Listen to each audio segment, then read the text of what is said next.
Video blog 3. This is Nathan Irving, author of Lessons from the Ashtray. And today I'd like to talk a little bit about being a vagabond and vagabondage and what that means.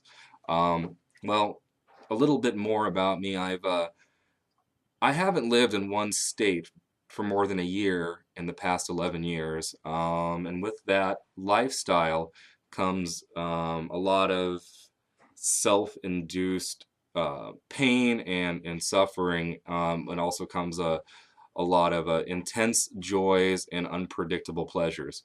And as we know, variety is the spice of life.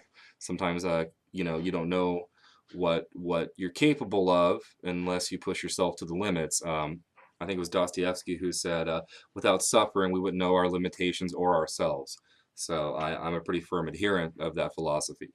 What I'd like to talk about first is what it means to be a vagabond. A vagabond, by Webster's definition, is somebody who's footloose, somebody who has a wanderlust, and somebody who doesn't mind living a gypsy-esque life. I feel like I haven't chosen my life at all. In the previous blogs, what I've talked about is music, and wanting to be a musician, and that's all I really wanted to do. I didn't want to be a writer. I didn't want to do art. I wanted to play music, but I suck.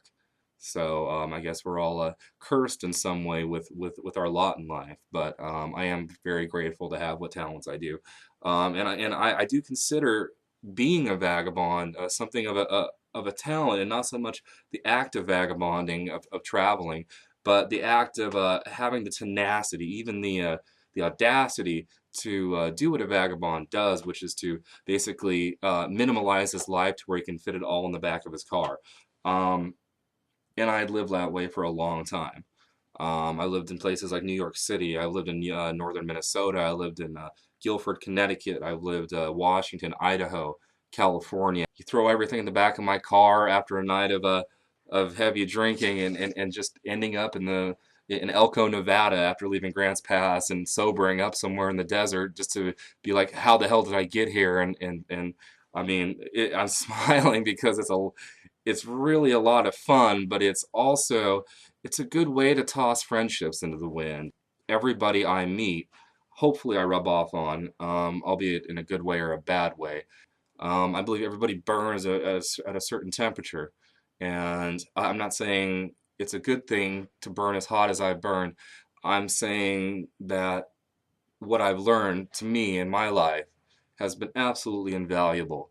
Some of my defeats have been harrowing and absolutely mind-numbingly painful, that have pushed me to the brink of suicide and brought me back right in time to where I would learn just an amazing, insurmountable lesson from it all. And a lot of that does come into play in the book. I can't seem to write a novel where my characters aren't blazing down the Eisenhower. There's always going to be the element of spontaneity, of throwing everything to the wind at one point or another. And for my main character, my protagonist Neville, it's very much like that with him. He's knee-jerk. He makes split-second decisions with little rationale. He doesn't weigh out the consequences, and he's lived a very, very unique life up until turning 28, where everything the fog kind of dissipates, and now he's starting to see the firmament for the fog, so to speak. And he wants to turn his life around. He wants to earn his family back, which is a noble pursuit. Any kind of joy, like I said, I was living a life of just up and running, going from state to state, living paycheck to paycheck, living in campgrounds, and working 2 or 3 weeks at a job, and then just cashing out on it and running further east or south or west or whatever. Money couples so tightly with freedom, and money does in fact represent everything good in the natural world. It represents freedom. It represents the ability to do what you want and to take care of the people you want.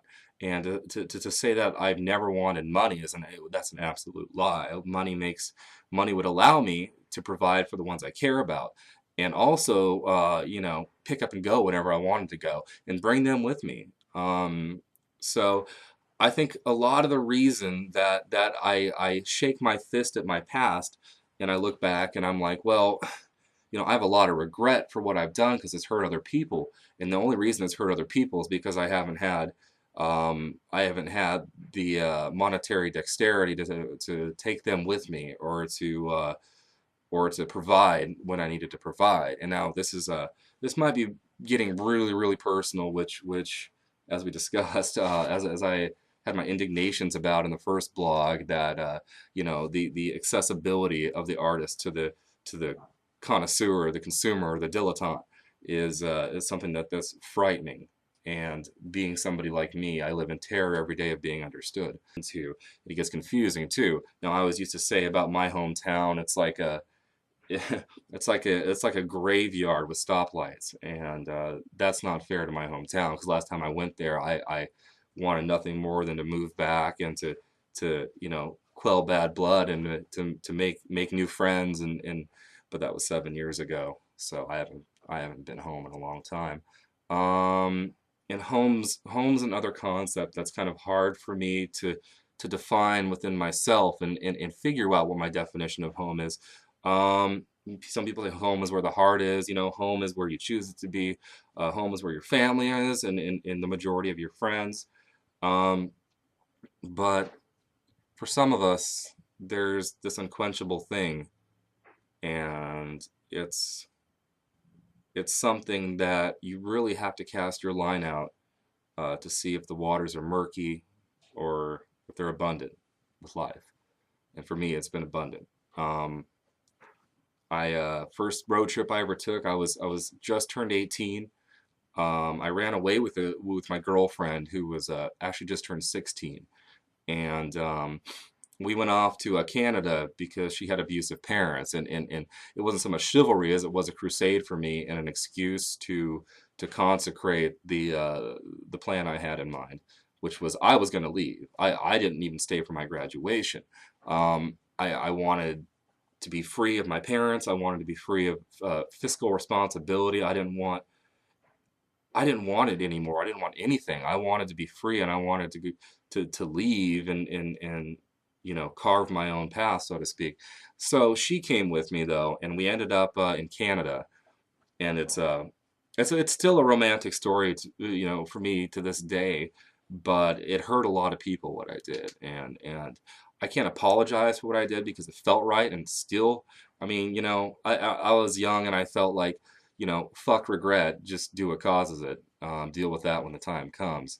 But when you hurt people and they make it audible, and they bring it up over and over and over again, I mean, sure, it's their problem that they can't deal with it, but it makes you feel bad. That I didn't have any concept of kilometers versus miles, so I was driving my Ford Ranger, going down this windy highway, and I was looking to the left and the right of me, and I was like, why is everybody going so slow?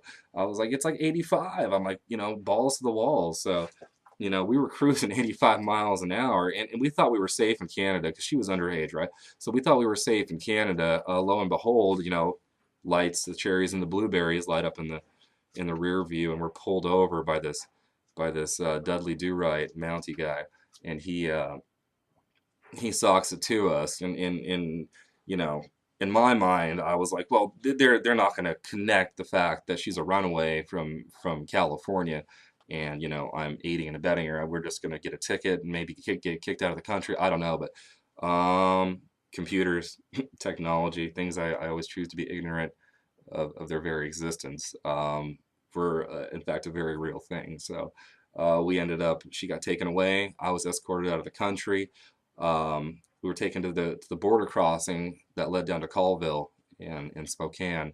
So as she was sitting there in shackles, these medieval, fetters. The biggest mistake they made that day was not putting me in cuffs too, because I saw the opportunity after the Mounties left us to the Border Patrol, the American Border Patrol, I took it upon myself to grab my keys because they left them sitting on the counter. It was their mistake, and I went back outside and I jumped in my truck and I drove like a bat out of hell to Spokane, Washington, and waited for her. I waited to I waited to see what juvenile center they would take her to, and I didn't know what I was gonna do, but I was gonna do something. So ended up running into some guy in downtown Spokane who knew where it was. He had a place to stay and some beer, so we cobbled together this haphazard friendship, and he helped me go to the juvenile center. And I actually walked right inside and knocked on the window, and I told him I was her cousin. Still in this very spun off juvenile mindset that everything's going to work for me and nobody can stop me. And I was actually chased out by somebody who was trying to be my captor. They didn't want me to get to my girlfriend. So that's what christened it. That's what christened this wild hair that I haven't been able to shake. Still now at 29, when I find myself daydreaming, I'm on the road going. It seems like we're always running to love or away from love. Is kind of how it is. And being a little more jaded, being a little more worldly, being a whole lot smarter than I was then. I feel like uh, either fall in love or fall for love. And I don't feel like that every day. It sounds good, and it seems to fit the situation sometimes. But as far as vagabonding goes, doing something crazy makes you feel sane sometimes. A change of scenery promotes a change of person. That's absolutely true. I believe that 100%. Because people around you, people in town, even if they're well wishers, even if they're your best friends, will people grow at a different pace, and they'll want to fetter you. I mean, they'll want to keep you there and remind you who they were to them. So I mean, so you can still be that person that they expect, that they respect, and that they want to be around. And it makes it hard. It makes it hard. And I know many people, many of my friends, who I've given the advice that maybe you could do for a road trip. There's things like summer jobs that you can go to. There's places that hire for the season, and the kind of people you meet there are absolutely awesome. Like Yellowstone, I worked in Yellowstone last year, and I met this couple that ended up moving to where I was living up north in Oregon. And we became roommates afterwards. I mean, they did wanderlust, but they did it the right way. They made sure they were going to a job. They didn't burn bridges. They didn't, they weren't out for some kind of transcendence or selfish inventions of any kind, which I was kind of all about, you know, getting experience no matter if I had to, trample everybody in the dust to get that experience, which that's not good. That's not good. And I'm not that person anymore. But anyways, lessons from the Ashtray. There's a huge road trip scene in that book where Neville, my main character, ends up teaming up with a traveling magazine salesman in Salt Lake City, Utah, and goes around and does a couple turns with them and the job itself turns out to be anything but a nightmare. And he ends up picking up the reins and following Rooster, one of the other main characters, back out to Minnesota for convalescence, both of soul and body. So vagabonding, do it, get out there and hit the road, and life's too short. Live your retirement reverse. I mean, fuck it when you're 80 years old and you can finally afford a Class A motorhome. I mean, first of all, your cock's not going to work, and you're not going to want to do anything but rally around casinos and go rock picking in the desert. Well, I mean, I'm sure that has its charm too. I haven't hit 80, and I probably won't. Hopefully. I mean, there's nothing romantic about somebody having to hamper your diapers